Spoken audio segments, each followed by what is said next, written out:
મિત્રો શંખ વગાડવાનો બધાને શોખ હોય, પણ શંખ વગાડવો કેવી રીતે એ આ દ્વારિકામાં આપણે રાજુભાઈ છે. ગયા વખતે આપણે વિડીયો બનાવ્યો તો લગભગ 20 થી 30 લાખ વ્યૂ આવ્યા હતા.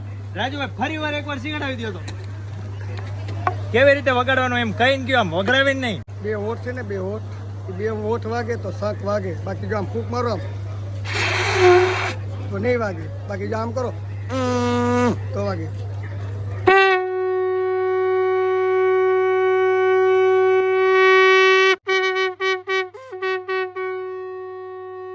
મેળ જ નહીં પડે, ઉપરથી નીચા પછા તોય નહીં મેળ પડે. પેટ ફૂટી જાય તો ન વાગે, તોય નહીં વાગે. આ હોઠ થી જ કમાલ છે. જો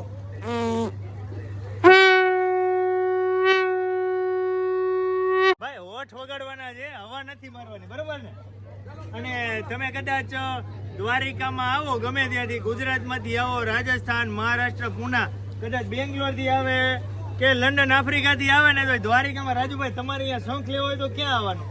દ્વારકામાં જો ભભૂતિયા મહાદેવ, ભભૂતિયા મહાદેવ છે. જો અહીંયા ગોમતી ઘાટે ભભૂતિયા મહાદેવ નું મંદિર છે ને એક્ઝેક્ટ સામે જ હોય. અહીંયા સામે 15 વર્ષથી એક જ જગ્યા, 15 વર્ષથી અહીંયા એક જ જગ્યાએ શંખ વેચે છે.